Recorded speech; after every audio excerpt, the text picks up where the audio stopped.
Welcome to the Thyroid Fixxr podcast. I'm your host, Dr. Amy, and we're diving deep into the world of hormones, especially for all you fierce women in perimenopause and menopause, and anyone dealing with hypothyroidism. If you're struggling with weight gain, you feel like shedding those pounds is an impossible feat. If you're dealing with plummeting energy levels, gut-wrenching fatigue, or a libido that seems to have left town, then you're in the right place. And don't even get me started on the hair loss. If these symptoms are sounding all too familiar, you've found your tribe. Welcome, because my goal is to educate, empower, and shake up your world. I want you to embrace every inch of that badass woman that you truly are. So if you're ready to dive in and fix things, let's get started. Have you ever heard of the baobab fruit? It's really interesting, and it is such an affordable way to increase your antioxidants because this thing is a multi-talented, multivitamin, multi-mineral, one-of-a-kind supplement in powder form that you throw into your shakes. Oh my God, it just pretty much becomes a no-brainer. So this particular baobab boost from Trim Healthy Mama, my two favorite ladies on the planet, they introduced me to this amazing antioxidant and I fell in love. I put it in all the time. Every single shake that I have, I put the baobab powder in. It's citrus and sherbet tasting dried flesh, has 5 times the fiber of oats and a higher antioxidant level than any food on the planet.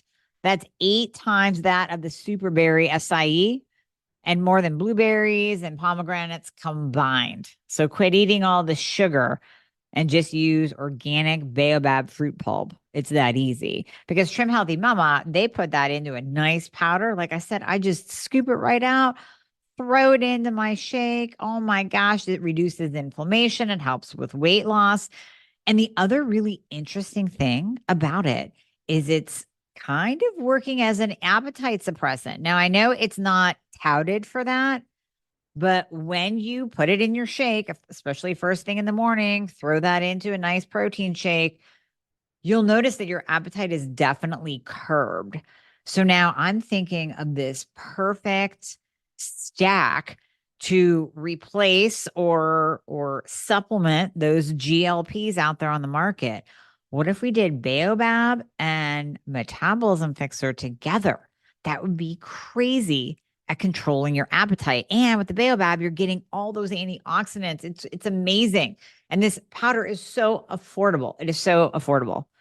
So you're going to go to store.trimhealthymama.com and look up baobab. It's BAOBAB, baobab boost powder. These ladies have just gone all out with their entire line, but this is one of my favorites because I started using it. And I have to say that I noticed the appetite suppression difference. And then when I dove down the rabbit hole of what else is in it, the antioxidant content, the multi-mineral content, it just becomes a no-brainer. So store.trimhealthymama.com, look for baobab powder. Enjoy. Are you finally at your wit's end where you are tired of dealing with doctor after doctor? Maybe you've spent thousands on integrative or functional practitioners that have not helped you at all because they don't know the thyroid and hormones. They're not even testing properly. So come work with myself and my team. We prescribe to all 50 states and parts of Canada. I have you covered. I've been building this team for years so that I could help you no matter where you are. All you have to do is click the link in the show notes, book a free application call. We're going to go over your current health situation, what worked, what hasn't worked, all the things. And then we will pair you up with the right program for you where we will do it all. You will come out the other side of the program, totally optimized, getting your life back. You're going to recognize the person you see in the mirror again. Doesn't that sound absolutely amazing? Well, it might sound like you don't even believe it, but I promise you, we will take good care of you. So click the link in the show notes, book a call today, and we'll be talking to you soon. This episode was really cool. So here's what happened. Sandy and I start recording together and she's interviewing me for hers. And we get halfway through and we're like, this is such a great conversation. we should totally air it on both of our podcasts, like the whole thing. I interviewed her, she interviewed me. It was awesome. And many of you have never really heard my story, and maybe not in depth. And the way she interviewed me was just so good, so good. And I'm like, you know what? Let you hear both sides. So we have a part one and a part two with myself and Sandy Kruse. It's going to be really good. So as you're listening, you're going to be listening to basically her interviewing me in the beginning in part one. And then I dive into and pick her brain with her wealth of knowledge in part two. Hi, everyone. Welcome to Sandy K Nutrition, Health and Lifestyle Queen.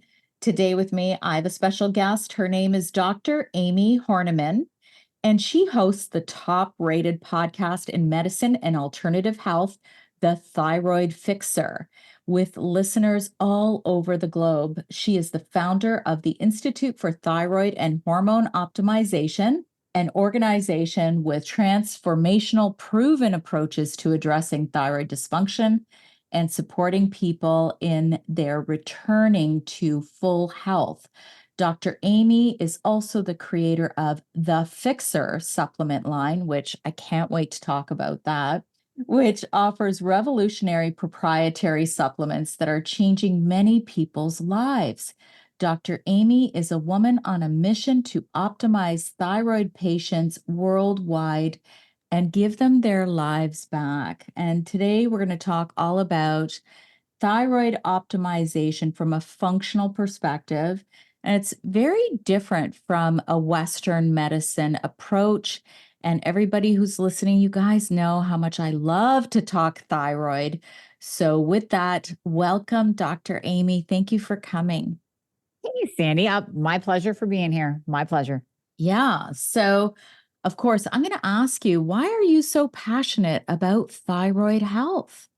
Well, because of my own pain to purpose story, like many of us have that land in this space, right? So, and like many thyroid patients, many of your listeners, I was misdiagnosed and I was misdiagnosed 6 times. My symptoms started occurring about 20 some years ago.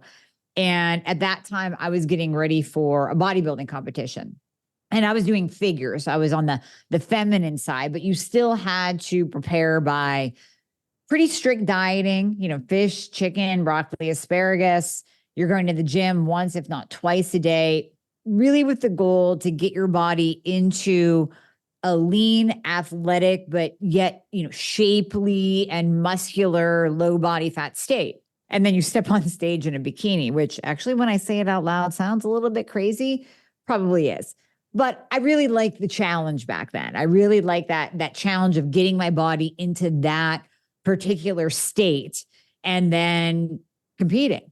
So I had done many of these. I'd done so many shows, so many photo shoots that I dieted down for. This one particular show I was getting ready for, that is when my body rebelled against me. And I didn't know what was happening at the time. I had to step on the scale weekly to report back to my coach, because we all need a coach. Can't think for yourself when you're doing these things. Can't think for yourself on a day-to-day basis about what you're eating, right? Yeah. And I would report back to him, and every week the scale would go up. And I mean 5 pounds, 10 pounds, then I'm up 15 pounds.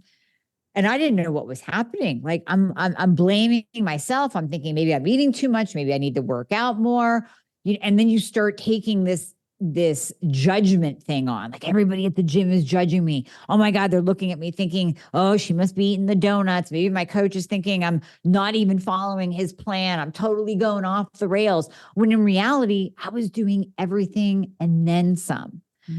So by the time that scale hit 25 pounds, and I'm 5'2", so me too, right? Yes. I mean, so I always tell people, what if I were to go get a 25-pound weight, and strap it around your back and tell you, go ahead and walk around with this all day long? You'd be like, you're crazy. My back's going to hurt. I'm going to be tired. Well, that's exactly what we feel like when you strap on an extra 25 pounds. It's not even, no, it doesn't work. The body doesn't like it.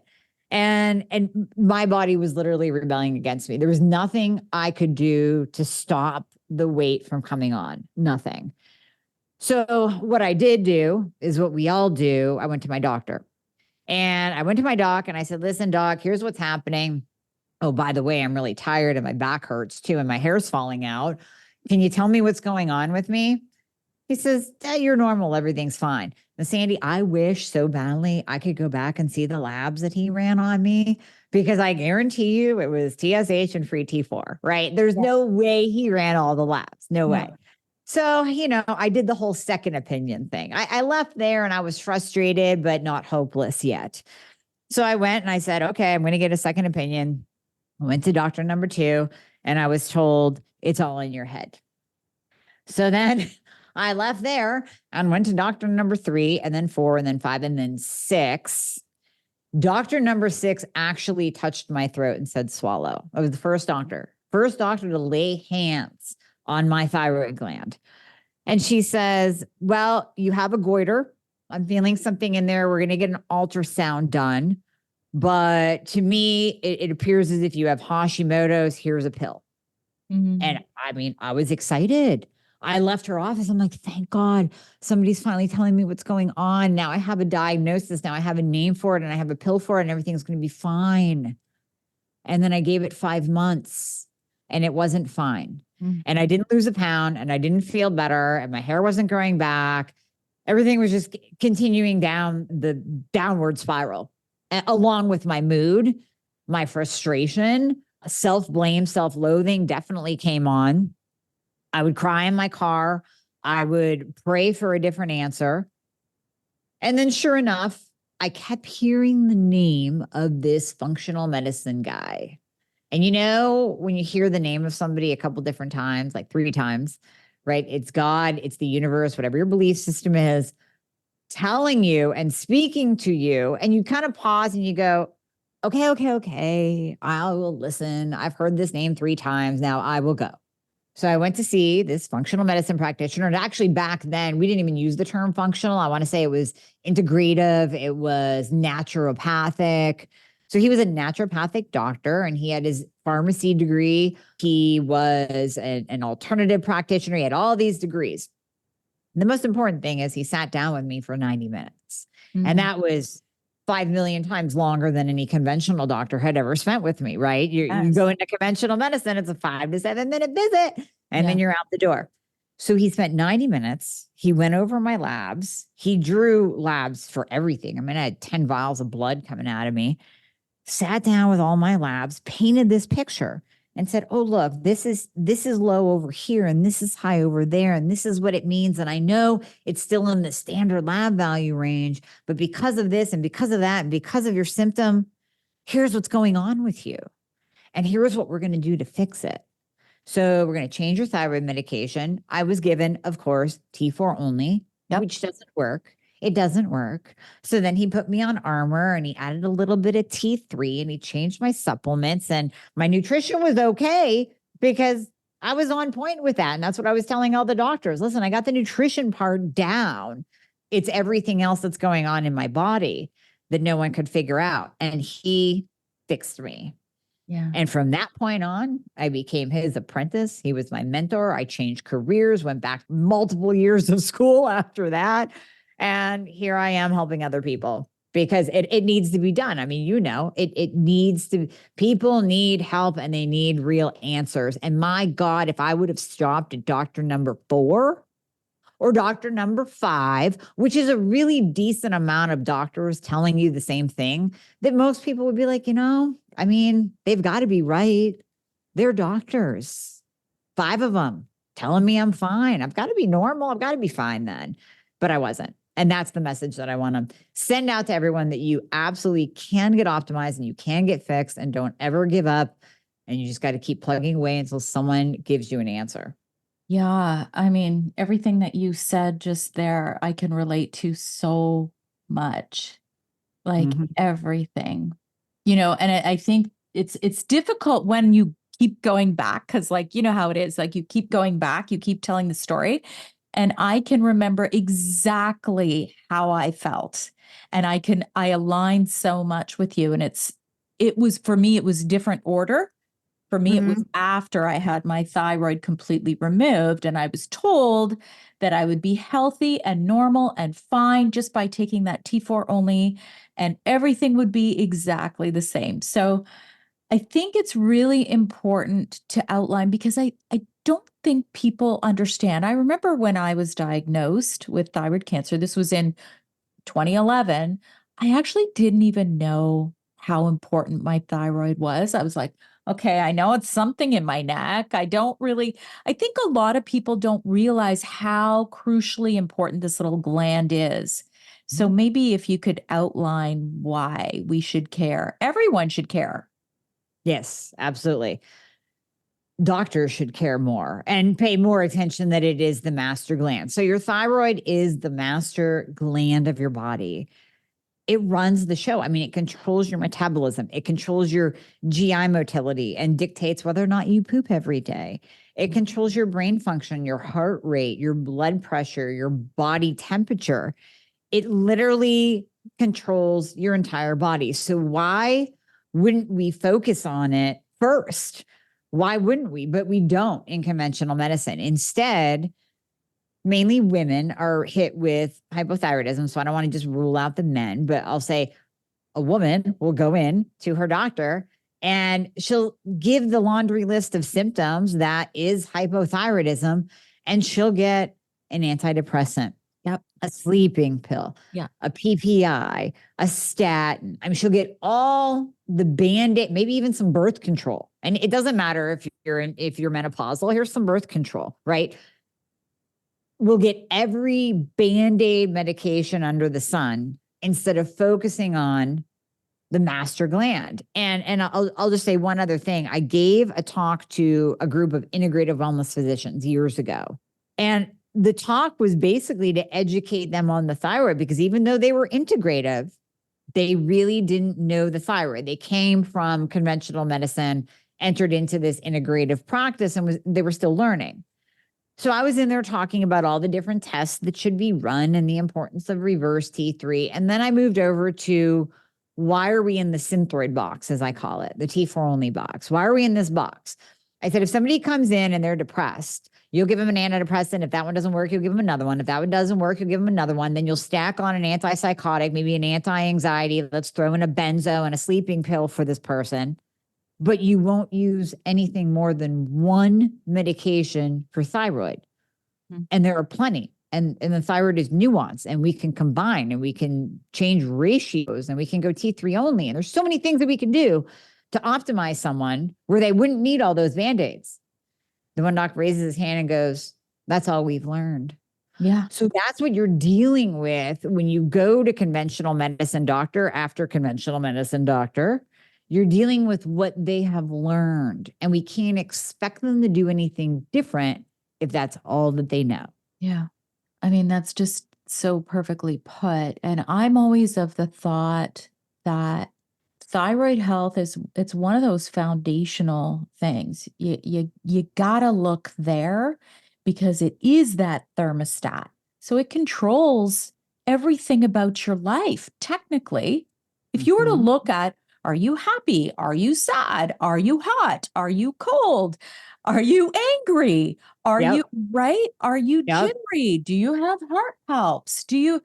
It controls everything. It is that thermostat. So why wouldn't you start with that as a foundation? Right. So I couldn't agree more. Now, here's the other caveat to this. I don't know what it's like where you are, Amy, but here we have this range of 0.4-ish of a TSH to up to 5 sometimes. And I know personally, I feel horrible. If I go over 1.5 in my TSH, my hair starts to fall out.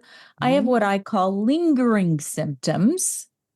And yet, okay, I'm different because I had thyroid cancer. So they will monitor me and they will check me. But if you're just somebody coming off the street, going to see your doctor, saying you have those lingering symptoms, but they only check TSH and they say you're normal, which is probably what happened to you. What then?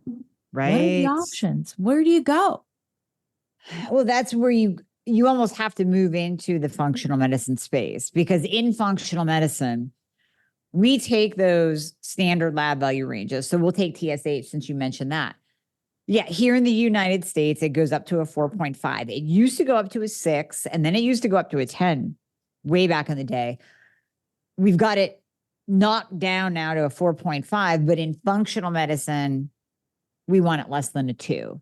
And we don't care if it's suppressed, because for some reason, functional medicine practitioners actually understand the physiology of how the thyroid gland works and what happens when you give someone adequate amounts of T4 and T3 instead of T4 only. It's going to shut down the pituitary from sending out TSH.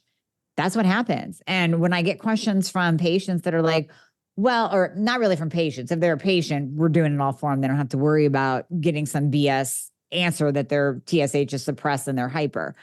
But online, on my Facebook group, if I get messages from my audience, I say, how do I talk to my doctor and tell her that she doesn't have to worry about my TSH being low because I feel great? I say, have her go open up a medical textbook and refresh herself on how the thyroid gland works in the body and the HPT axis, because it's basic physiology that it seems like conventional medicine, especially endocrinologists, totally miss. So functional medicine has their optimal ranges, and how we got these optimal ranges is we said, instead of taking these lab values and numbers from groups of sick people, let's find the fit, badass, healthy people, test them, and then that becomes the optimal range. So I heard Mark Hyman explain this, so I have to give him credit for this analogy, but it's a beautiful analogy. The standard lab value range is like the side of a barn. If I send you back 50 yards, I give you a ball, I say, hit the side of a barn, you're probably going to hit it. If I put a bullseye on the barn, which is the functional medicine optimal range, and I send you back, you might hit it, you might not. It's going to get a lot harder to get in that range. But in that range is the sweet spot. That's where we know that you will feel your best. Now, in there, there's personalization, there's nuance. But if you're out here, if you're in that TSH of a 4, you're not going to feel good, or a 3.5 or a 2.5. And then it becomes even more narrow. Like in your case, okay, we want it 2 or below, but for Sandy, she needs it 1.5 or below. And that's her sweet spot. And I have other thyroid cancer, post-thyroidectomy, post-thyroid cancer patients that we have to keep their TSH way suppressed, like 0.005, so that the tissue regrowth doesn't occur. And that's where they feel. Yes. They did that for me for the first 5 years. And interesting that you say that. Okay, so this is kind of interesting because it's going way back. But when they first removed my thyroid, I was put on T3 only because they were giving me the Thyrogen shot and they wanted me to go hypo, right? So they wanted the drug, the thyroid drug, T3 has a shorter half-life, right? Right. So that I wouldn't have to be hypo for as long when they were giving me the shot. But then after that, then they're like, okay, now you have to go on the standard of care, which is T4 only. That's when shit hit the fan, to be quite honest. Shit hit the fan. That's when I was on T3 only right after surgery, it wasn't so bad. Like I was like, okay, not too bad. So interesting, because then it was a whole other situation. It's too long to explain. But I was suppressed for 5 years and virtually undetectable. But I did have at the start some, I guess you could say, some tweakments, maybe. I don't know, energetically, my body, because I did have some heart palpitations. I did have some sleep issues. So does that make sense to say that maybe if you do remove the gland or ablate the gland, that there may be some adjustments before your body's going to be okay? What do you think of that? Oh, yeah. I've spoken to many patients that have signed on to work with me or my team, and they're almost pre-planning. They're going, okay, I've been diagnosed with thyroid cancer. I'm scheduled to have a thyroidectomy. and then I want to start working with you. And I always tell them, okay, after that thyroidectomy, it's going to appear that you're fine. You are going to be like, why do I need anybody's help? I feel fantastic. Because as you know, you get a little bit of a thyroid dump when they remove your thyroid. And for some people, it'll last a week. Some people, it'll last a month, where their thyroid hormones you're almost in a hyper state. Like it's like this, this rush. And you're like, I'm good. Thank God I got this thing out. I feel great. And then 1 to 4 weeks later, the hypo comes on, and then it's a crash. And then it's, oh my God, I feel so bad. Oh, I'm putting on the weight. I can't even function. I can't even think. I can't open my eyes. I'm so exhausted. My hair is falling out.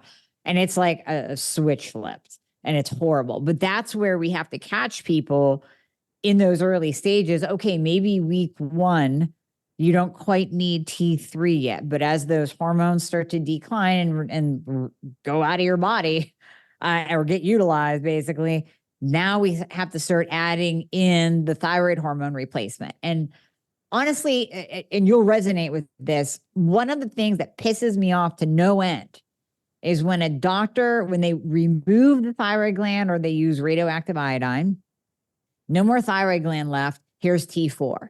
Yeah. Now, again, let's break out the textbooks, doctors. The thyroid gland produces what? T4 and, T3. Yeah. So, also the thyroid gland is one of the main conversion areas, the main conversion gland for T4 to T3.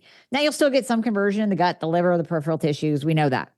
But one of the main glands is the thyroid gland for converting that inactive thyroid hormone to the active thyroid hormone. But we just took it out. And now we're giving T4 only. Does that even make sense? It doesn't even make sense. And it's standard of care. I mean, it blows my mind what the treatment is for post-thyroidectomy patients, let alone those with a thyroid who just aren't getting optimized like myself and given T4 only.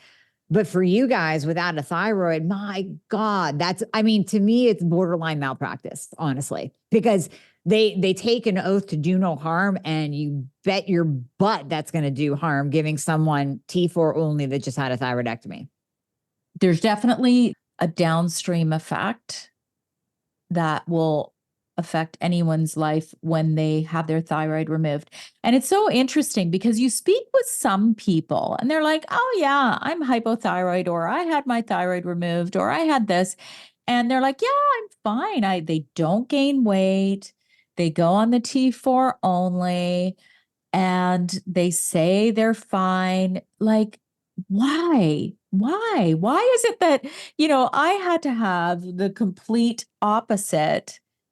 And then you hear about some people who are like, yeah, it's perfectly fine, normal.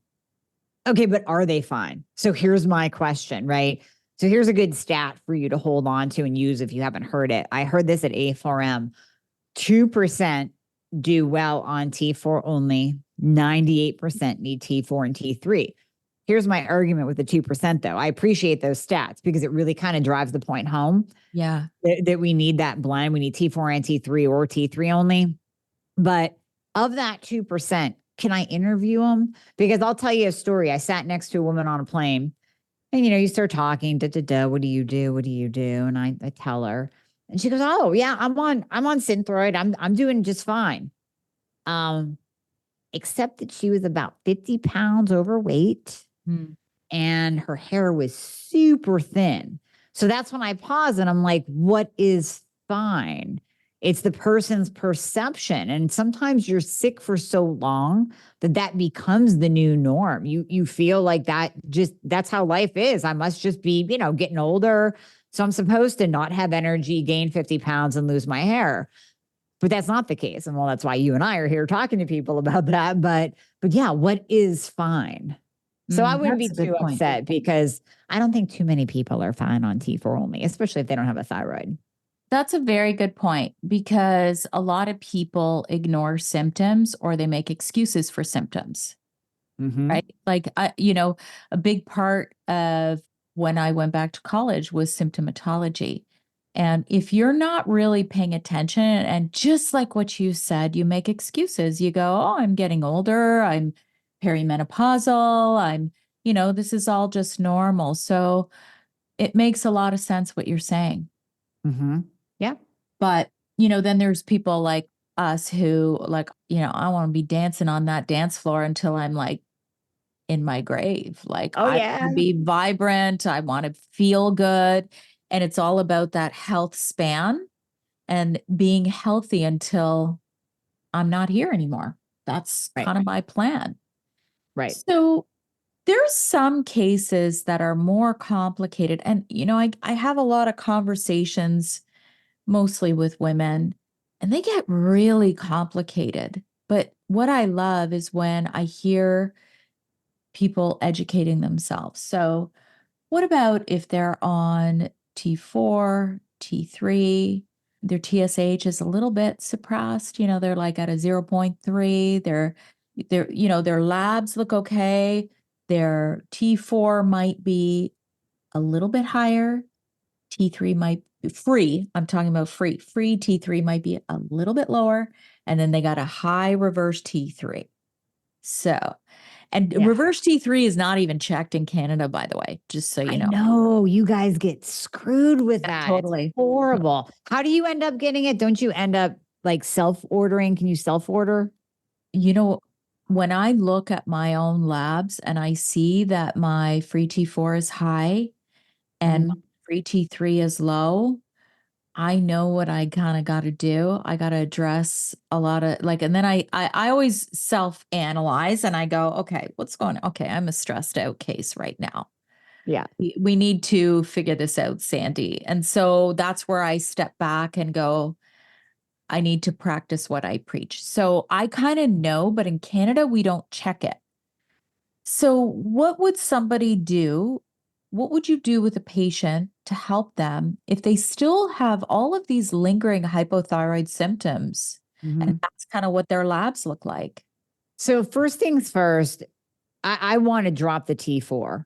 I won't keep someone on, let's say someone comes in and they're on 88 micrograms of T4 and 5 micrograms of T3, which is this itty bitty dose. It's not enough.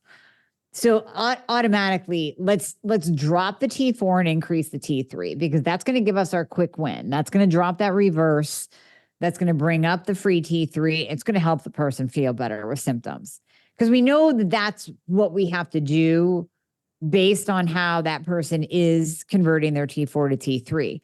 And of course, at the same time, we want to look at what is driving that reverse T3 up. Is it elevated insulin? Is it estrogen dominance? Is it iodine deficiency, nutrient deficiency? But here's the thing. Sometimes it can be a genetic predisposition of non-converting. So the D101 and D102 gene. Now, my story is I was put on Armour and T3 in the beginning when I met my mentor. Through the years, it worked at first and then it started not to. And we started changing over. Then we used Synthroid and T3. And then at one point in time, he goes, you know what? I want you to pull the Synthroid and just go T3 only. And I felt amazing. And the reverse T3 wasn't elevated. And by elevated, I mean out of the optimal range. So we want reverse T3 below a 12. So it wasn't elevated. And he said, just pull that. And then what I want you to do is after a few weeks that you're feeling good, I want you to put that T4 back in. I go, okay, I'll do that. Oh, I felt horrible. Went hypo again, gained 5 pounds in a week. And actually, that was the first time that I felt what true depression feels like. I was like, oh, these people that talk about not getting out of bed in the morning, I get it now. So I pulled that T4 again, and we tried that twice, adding it in, hold it for a week, pull it back out. How do you feel? And in doing that trial and error, I found that I am a T3 only candidate. It wasn't until last year, actually probably 6 months ago, that I finally did a genetic test that has the D101 and D102 marker. I always suspected it because there were no other causes of a reverse T3, and my reverse T3 wasn't even elevated. But I did well on T3 only. So I got that test done, and sure enough, I have like one copy too. I'm not a geneticist. I don't know. But one of my health coaches is. So she explained it for me. And she's like, oh yeah, you have this SNP and that SNP, and that's why you don't convert. That's what I thought all along. So I know I just went down a rabbit hole, but going back to your question, I always change the dose first and then address what are the underlying causes.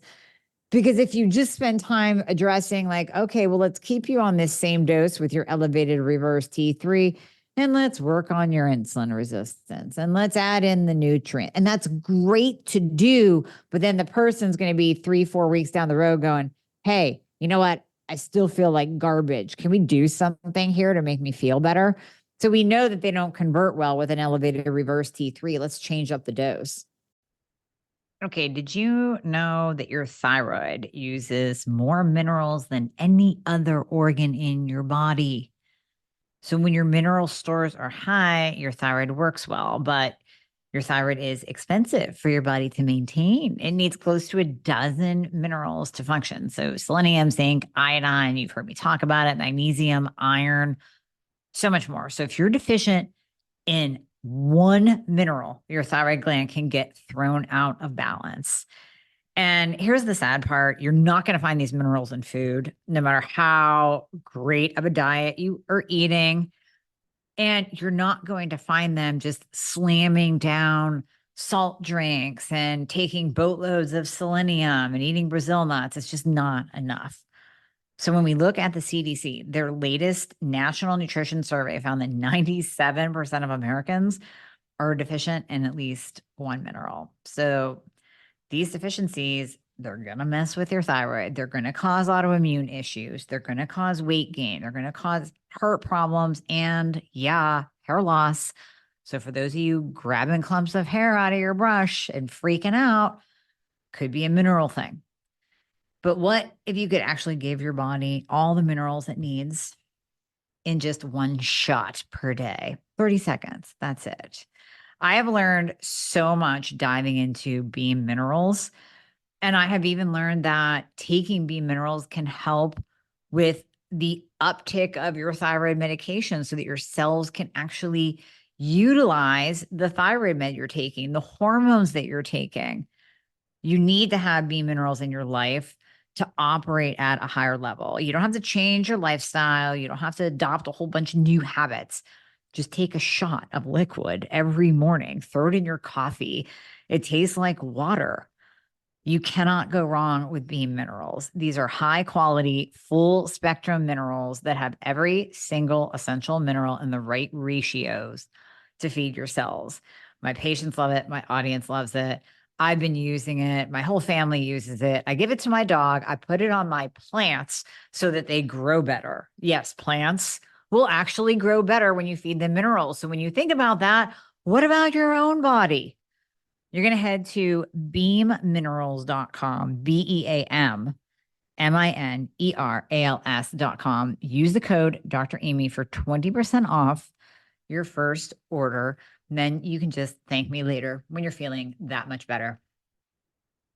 You know, I do have to say the thyroid is such a complex organ. And over the last 13 years, I still, when I speak with different people who are experts, I still learn new things. It's like, oh, wow. So nutrients, that's a really important piece to thyroid health. So are toxins, right? So let's go through some of the important nutrients that are really the basics. What do you need to have in your diet to have a healthy thyroid? So we know selenium, we know magnesium. Now, on the selenium note, I don't know if you see this with your clients, but so many thyroid patients will read that selenium is good, and then they'll go out and they'll buy something from Walmart and they'll start taking 200 to 300 milligrams or micrograms of selenium every day, and they'll overdo it. And even elevated selenium will push up reverse T3. So then that can become a problem on the other side of the spectrum. But magnesium, selenium, and then this is one that we did not talk about prior to the podcast. So I don't know how you feel about it. Iodine. I am a fan of iodine. And I know the functional community, the integrative community is split 50-50 on pro iodine, on iodine. I'm pro iodine. I interviewed Dr. David Brownstein. I've read his books. He is just beyond knowledgeable in the area of iodine. And there's just too much evidence there for me to tell someone to avoid iodine. Now we start low and slow. When I use iodine, as I do with all my patients, I'm not going to start you on 25 milligrams. Like, come on, let's start with, I like using a liquid. I like starting off with tiny little drops, because with the liquid, you can titrate. And I always tell my patients, listen, you're going to know if you take too much iodine because you're going to feel hyper that day. And don't worry, it'll wear off. You're not going to go into a thyroid storm unless you dose 50 to 100 milligrams every day on yourself. But if you're starting off with like 5 milligrams, maybe working your way up to 10, 12.5, just slowly titrating up that iodine dose. I mean, that's a beautiful thing. It helps lower reverse T3. It helps the thyroid gland produce T4 and T3. And then back to your toxin comment, we know that the 3 halides that are toxic to the thyroid: fluoride, stop using the fluoride toothpaste, chlorine, which is in our water supply for sure. So if you can't afford a whole house water filtration system, for goodness sake, get something for your shower to filter that out. And then bromide, which is so hard to avoid. I got a couch over there with some pillows. I got a rug right there. I'm wearing clothes. I'm sitting on a cloth chair. If you live by a golf course, if you eat bread, you're exposed to bromide. It's a fire retardant that is actually put in our food supply.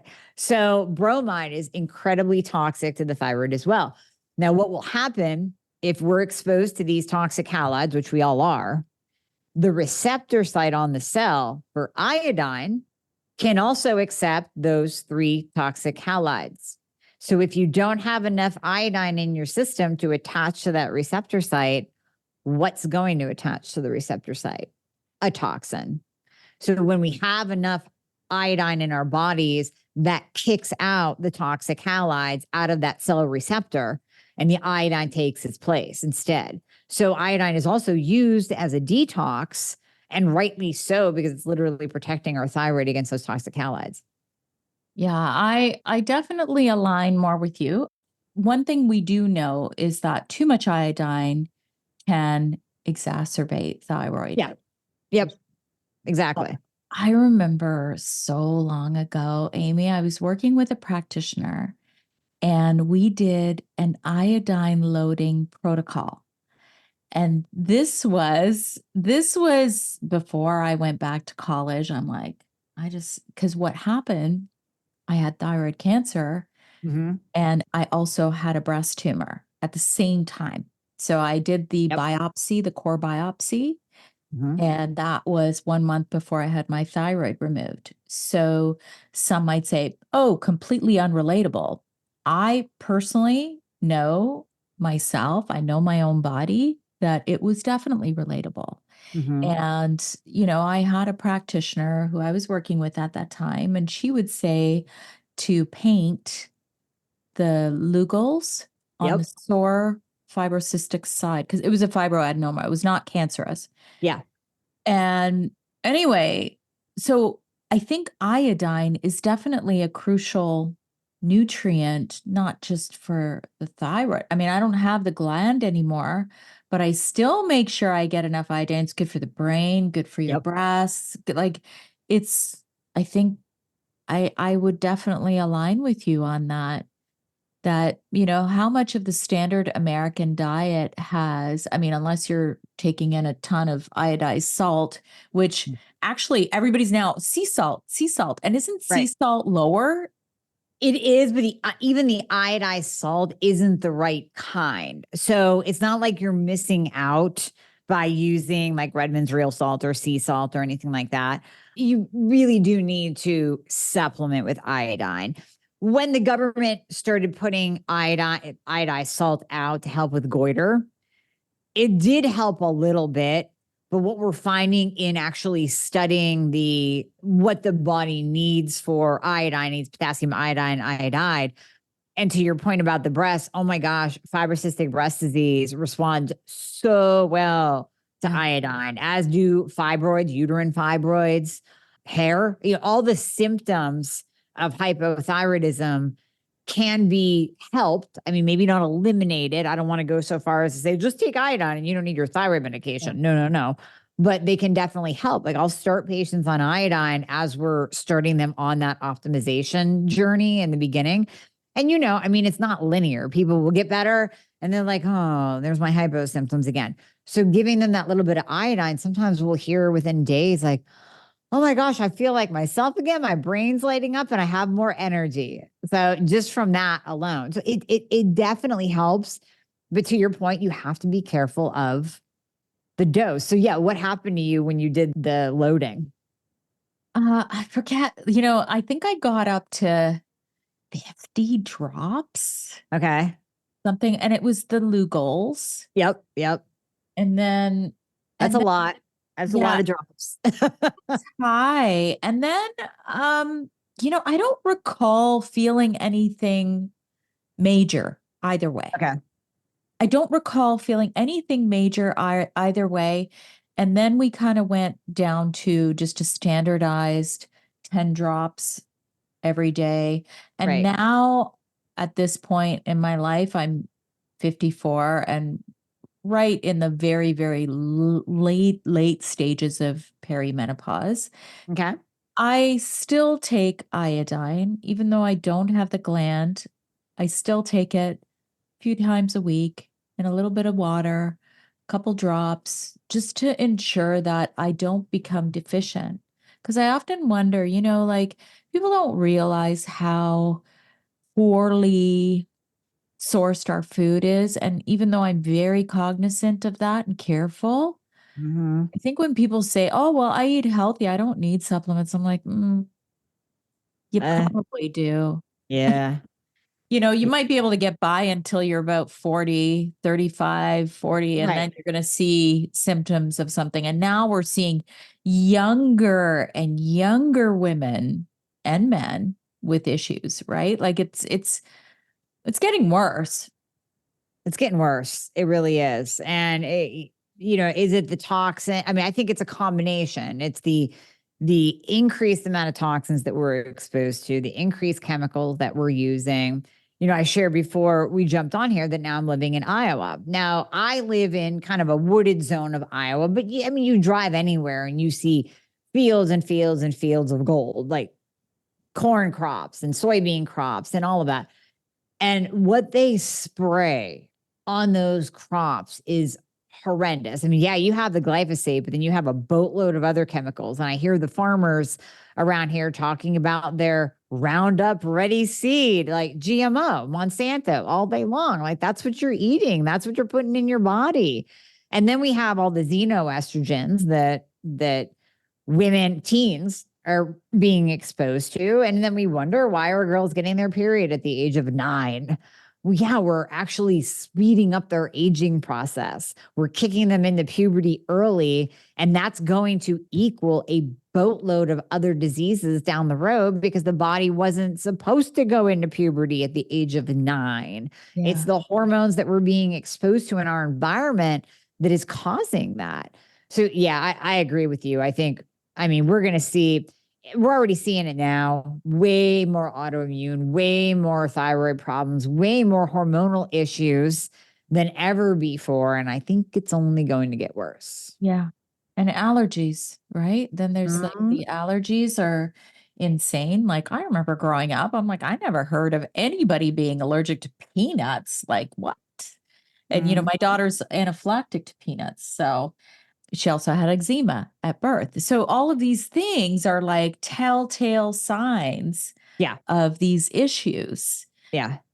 So thyroid is especially vulnerable to these toxins. So people will say, "Well, how do I get away from it?" We kind of touched on, I'm always like good, better, best options for food. You do what you can with, the budgets that you have, but it's like, vote with your dollar, you'll get better food, that kind of thing. But Mhm. how do you rid your body? Like you said that you're living, I know you're a biohacker, but what do you do to Right. ensure that you're not absorbing all of those toxins all the time?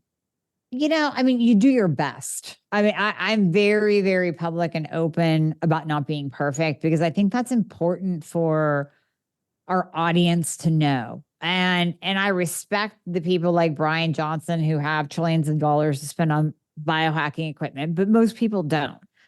And most people can't live their life minute to minute thinking about what the next biohacking tool is going to be that they need to implement.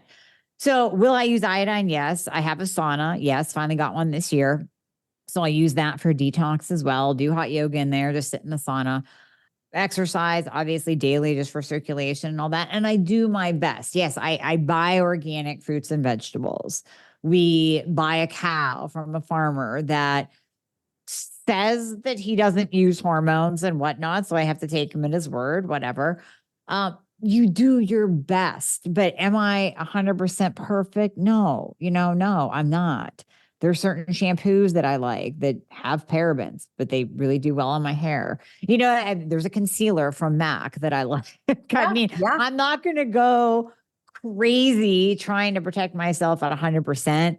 If I can hit 80%, that's a win. Oh, you and I are so aligned in that because it's always about the 80-20 rule. And so I actually look at my nails. So I took off my gel nails. You did, girl. I did it after 6 years of no break. I never had a break. I wasn't one of those people I didn't do the tips, but I did the gel overlay, on my own nails. Anyway, I took it off because I looked at my thermography report. I know it freaked me out, Amy, because I was like, oh my God, my nail beds are red. And then they reported unusual, what did they say? Thermogenic activity on my nail beds. I'm like, okay, I got to go take these off. This is my sign. But I was having wrist problems, hand problems. So it all connected to symptoms, which is why I'm always like, everybody's so individually different, and how it affects you would affect different people differently. You get my point. So I think we should move on to estrogen, because that's a big topic. And the one thing a lot of people who are listening, they're perimenopausal or menopausal, and they see their thyroid, if they've already had thyroid issues going up and down and all around, or they develop new thyroid issues right around menopause. So how is the thyroid connected to estrogen? So it has a this way and that way connection, meaning, as we said earlier with reverse T3, you don't want to be in an estrogen dominant state because that could push up reverse T3 and can really have an effect on your body's own production of thyroid hormone. You also don't really want to be in a low estrogen state because now you have symptoms overlapping. This is why I have the whole concept of when I treat patients, I say we do both and, meaning you're not going to come to me and we're just going to do thyroid. We're going to do hormones too, because if we don't look at hormones, if we don't look at insulin, if we don't look at ferritin, if we don't look at your nutrients, if we don't look at everything, what's the point in just focusing here? All that's going to happen is you're going to tell me, okay, yeah, I feel a little bit better, but I still have this symptom and that symptom. I'm still bloated. I'm still gaining weight. My hair is still falling out. Well, again, let's look at hormones. And specifically when we look at estrogen, having an optimal estradiol number is vital for longevity. So really, when we look at thyroid, it's kind of more about the here and now, we'll say. It's I want a metabolism. I want to feel good. I want my brain to work. I want to be able to go to the bathroom. Like that's the here and the now. Estrogen has a little bit here and now, definitely helps your brain, helps with vaginal dryness, vaginal atrophy, helps with water retention. It definitely helps your hair. But when we look long-term, having an optimal estradiol level specifically is going to reduce your risk of Alzheimer's by 67%. It's going to protect your bones against osteoporosis and osteopenia. It's going to be cardiovascularly protective. It's going to help your skin not wrinkle and not age quickly because estrogen provides a baseline for collagen and elastin production. It does so much in the long term.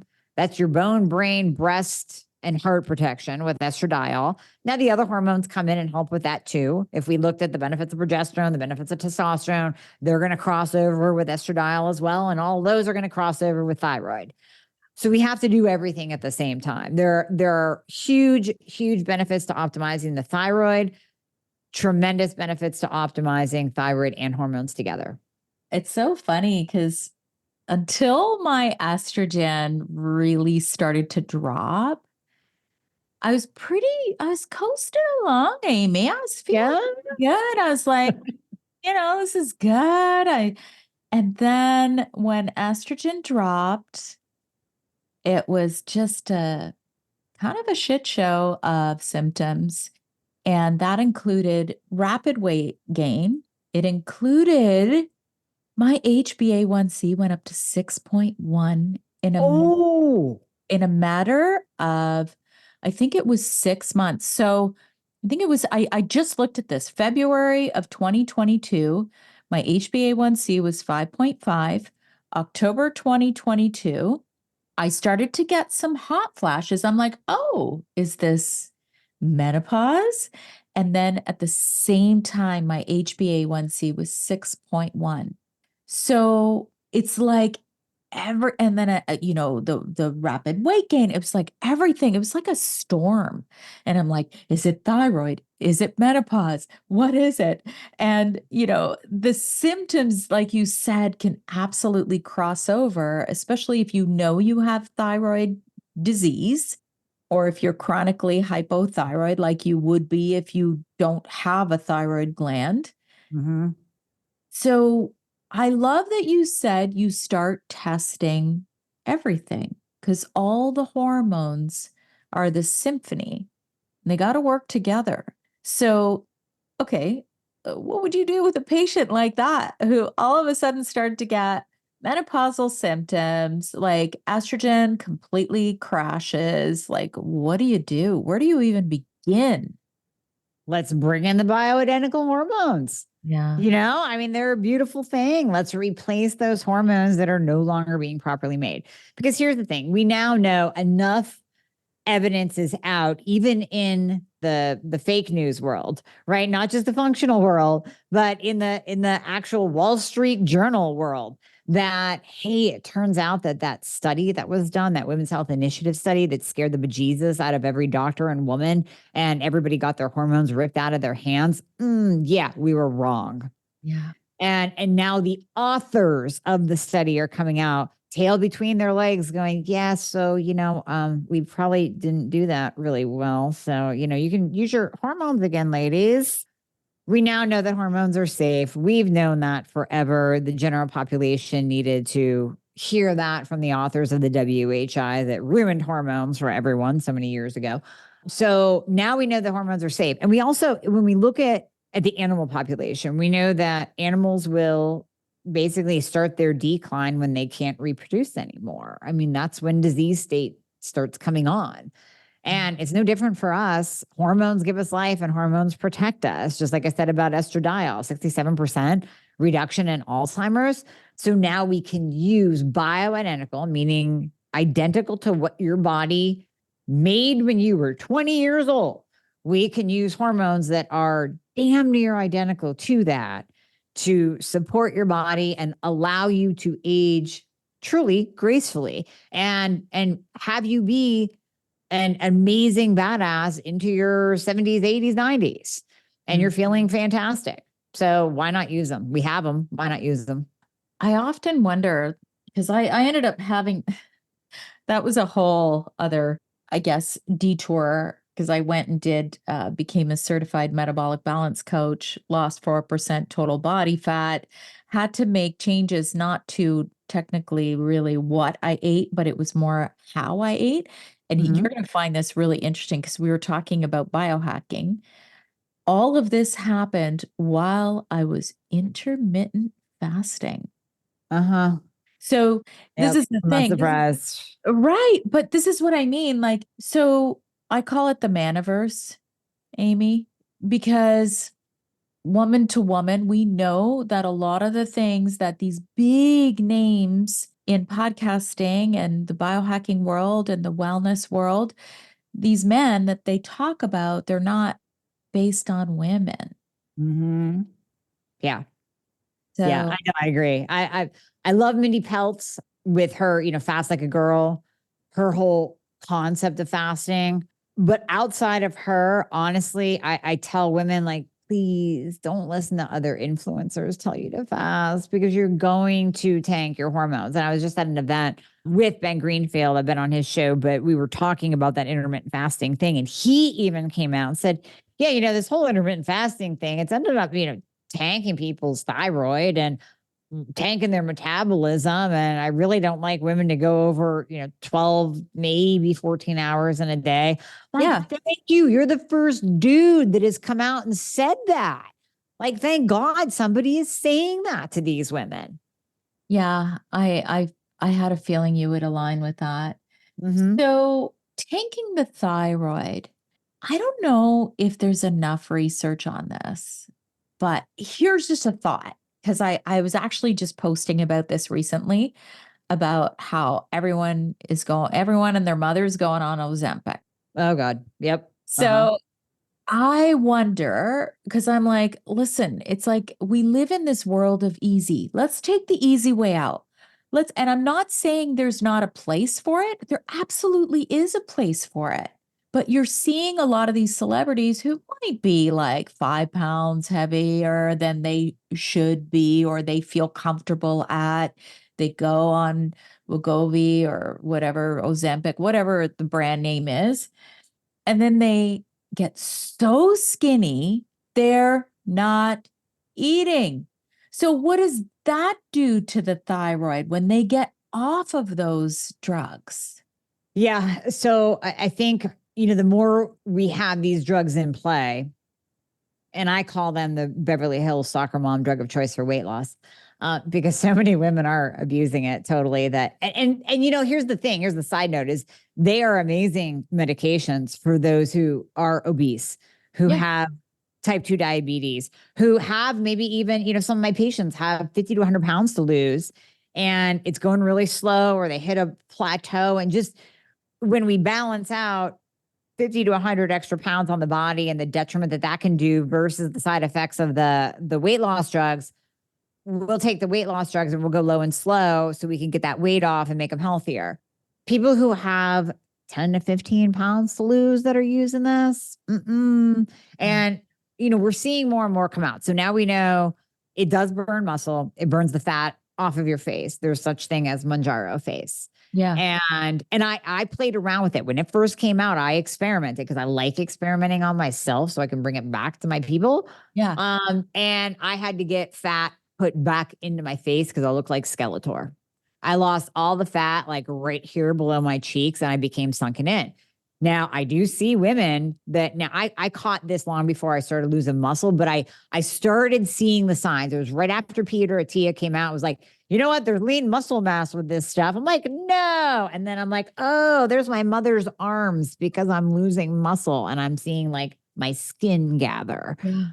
And now I see some women that are on these and I know exactly what you're talking about. They look horrible. Yeah. They have no legs, they have no ass, they have no body whatsoever because they lost all their muscle and they look at least 15 years older than they are. And it's like, okay, congratulations, you're lower body fat, but you look like you're 80. Yes. I wonder what it does to the thyroid, because we know that extreme diets will slow the I thyroid. totally missed your question. Sorry, I went off on a No, tangent. that's okay. Yeah. That's okay. Like I'm sure it would, right? Like Yeah. it would slow the function of the thought. So not only would it do all those things that you were saying, but logically it would probably slow thyroid function down, right? Oh yeah, yeah. Any kind of starvation mode, any kind of caloric restriction, whether it's through just sheer will or it's through a drug that kills your appetite, any kind of caloric restriction is going to shut down the thyroid. So even if we use these GLPs with patients, I have them make me a deal on two fronts. Number one, you're going to eat protein like it's your job. And I don't care if you're not hungry, you can sip a protein shake. So blend that protein shake up with 2 scoops of a high quality bone broth based protein and make it 40 grams per shake. And if you have to drink 3 shakes in a day because you can't possibly eat anything else, then you do it. And you at least get your protein in and eat a beef stick and eat some Greek yogurt in between. I don't care. Get your protein in. Number 2, you have to lift heavy because you have to keep on that muscle. And by, keeping the calories up and the protein up and then still lifting heavy to activate the muscle, that it helps. But if people don't do that and they go into this starvation, it's going to tank your thyroid. Yeah. And then what do you think of amino acids? Because that's something that I have really in the last couple of years gone on where, oh my God, Amy, you'd probably think I'm insane, but I used to work out fasted. Yep. And I'm like, I don't see the benefit. And then I completely changed in terms of how I work out, and I take amino acids before I work out, sometimes after as well, essential amino acids, not branch chain, essential. Right. And Yep. then creatine while I'm working out, I'm drinking. Like, does that make sense to you to keep that muscle? Heck yeah. Oh yeah. I love amino acids and creatine. And with creatine, we're finding more and more benefits for menopausal women, like brain health and cardiovascular protection and bone protection. I mean, all of these creatine benefits are starting to come out now when really, creatine's been around for 25, 30, 40 years. I mean, I remember it again back in my bodybuilding days. That's when, it was kind of in play. It was a bodybuilding supplement. You took it because it pushes nutrients and water into the cell, makes you stronger, makes your muscles pump. But now we're finding all these other benefits of creatine too. And yeah, amino acids, hands down, no brainer. Absolutely. Okay, we have to get into a little bit. You did touch up on T3 only, like how that sometimes really, really helps patients. So we have to talk about T2. And I had done a bit of research on it. This was a couple years ago. So initially T4. Then I went T4. I went to my doctor and I said, can you please give me a little bit of T3? I think I'm a poor converter. So here I was telling him that. He said, okay. And that's where that all began. Then 2 years ago, I started a little bit of desiccated because I researched that desiccated has T1, T2, T3, T4, calcitonin. And I'm like, okay, it kind of gives you that whole nice little symphony of thyroid hormones. But apparently there's not a lot in desiccated, right? But maybe talk a little bit about T2 because a lot of people don't talk about it. And I heard one doctor's point of view, he was very against it. Oh, okay. You have to tell me who that is. I'll have to look him up because I haven't heard any against arguments yet. He believes you should try and get your body to do it on its own through nutrients. Okay. Yeah. Okay, yes and no. So to your point, it is in natural desiccated thyroid because the thyroid gland makes T1, 2, 3, and 4. We just don't talk about it a lot. Right. So when we're looking at, we'll say a 60 milligram dose of Armour or natural desiccated thyroid, NP or Armour, in there's roughly 6 to 9 micrograms of T2. So of that, and I might even be shooting high, that might be in a 120 dose. It might be even lower for a 60. But when we're looking at the studies on T2, 30 years of research has been done on this bad boy. And really, I only started looking at it about 15 years ago because it was in a bro science supplement. And I was using it with my patients that were stuck on T4 only. And this is before I gathered prescribers in every state. So now we can prescribe to every state, but back in the day, we couldn't. And I would have patients come in on T4 only, and they're gaining the weight. They can't lose the weight no matter what they do nutritionally, exercise wise, nothing. So I would give them this bro science supplement that had this angry freaking name. And I'm like, just trust me, just take this. And then they come back, they're like, oh my gosh, my energy's finally up. I have this nice steady energy through the day. It's not like a jacked up, jittery energy. and I'm finally losing the weight. So I'm like, this is interesting. So you start looking at the literature, and we find that T2 activates brown adipose tissue. So that's it's kind of like jumping in a cold plunge. That's why we do it, right? To create autophagy and to stimulate that brown adipose tissue, which then improves insulin resistance. It makes us more thermogenic. It increases our basal metabolic rate. So T2 will actually increase your RMR without doing anything else. Now, of course, if you add on exercise on top of that, hey, bonus, it activates ATP production at the mitochondria level. And really the most important thing with T2 is that it can be taken by anyone, thyroid problem or not. So those who are stuck on T4 only, my God, yeah, take it, because it's going to give you something. And T2 can become T3 by attaching an iodine atom to it. So it can become T3. It's not going to readily become T3. So you're not going to take T2 and take your free T3 level from a 2.5 to a 3.5. Like, that's not going to happen. But you might get a little bit of a boost, a little bit more of T3 in your body from the T2. But it doesn't matter because it's not working on the thyroid gland itself. So it doesn't have that negative feedback loop of shutting down your own thyroid production when you take it. So that's why average people who don't have a thyroid problem can take it if they just need to lose weight or feel better and have more energy. And thyroid patients can take it too if they need to lose weight because they're not quite optimized and they want to have more energy. So it works in both populations. And I'll say one other thing about it, back to the burning fat versus burning muscle. Here's the thing with T3. It's beautiful. I love it. I'm T3 only, like I shared, but it doesn't differentiate burning fat versus muscle. It's going to burn both. Now, I mean, again, eat enough protein, lift heavy enough. I don't notice that I'm losing muscle or anything like that. But when you look at bodybuilders, they were the OGs of biohacking, because I got to tell you, we were trying everything on ourselves long before it came into the biohacking world, like peptides, SARMs, growth hormone, GHRP, all of it we were doing first. So when it comes to losing body fat, bodybuilders would take T3. They would abuse it, whether they had a thyroid problem or not. And I was watching an interview with one of these pro trainers, and he goes, I don't let my athletes use T3 because they're going to lose muscle. And then they're going to come out the other side of this show with a thyroid problem because of the negative feedback loop. And now they're going to need thyroid medication.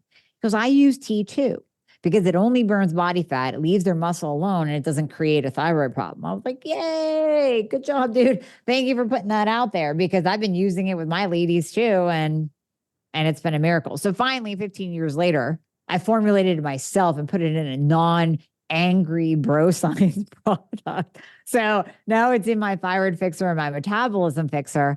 But the big question I get from people is, can I take it if I don't have a thyroid problem? I'm like, yeah, absolutely you can. That's the beauty of it. Oh, so I'm careful about what may potentially affect my medications. Mm-hmm. Yep. And I did do some research that it shouldn't affect No, medication. no, it should not. No, because it does not have a thyromimetic effect. It also doesn't have a cardiovascular effect. So, when you start taking T3, there are some people that are really sensitive to it. I mean, you give them 2.5 or 5 micrograms and they're like, oh, my heart, it's pounding, it's racing. T2 doesn't have the cardiovascular effect. So that's another way to, sometimes if I do have somebody that's really sensitive to T3, let's ease into it. Let's use T2 for a while. Let's get you some quick wins, a little bit more energy, some weight loss. And then, let's check your adrenals, check your ferritin, let's check your gut. Let's check all those things that are making you really sensitive to T3. And we'll try to add T3 in down the road. But this is a beautiful adjunct therapy for those who can't tolerate T3 as well. Okay, I'm going to have to talk to you more about this offline, because I'm like, because I've had so many extremes with how I feel. You get jaded, right? Like, you're like, oh God, like, do I want to go? I've even gone through a compounded stage where I was doing a customized compounding, and they were using a pine extract for time release, and I'm allergic to pine. Oh, I ended up going really, really hypo. Anyway, I've had my share, Amy, of symptoms, but this to me sounds extremely intriguing because it's almost like when you're doing everything else and you go, what haven't I done? That's the one thing I haven't done right there. The teaching. So that would be somewhere I need to go.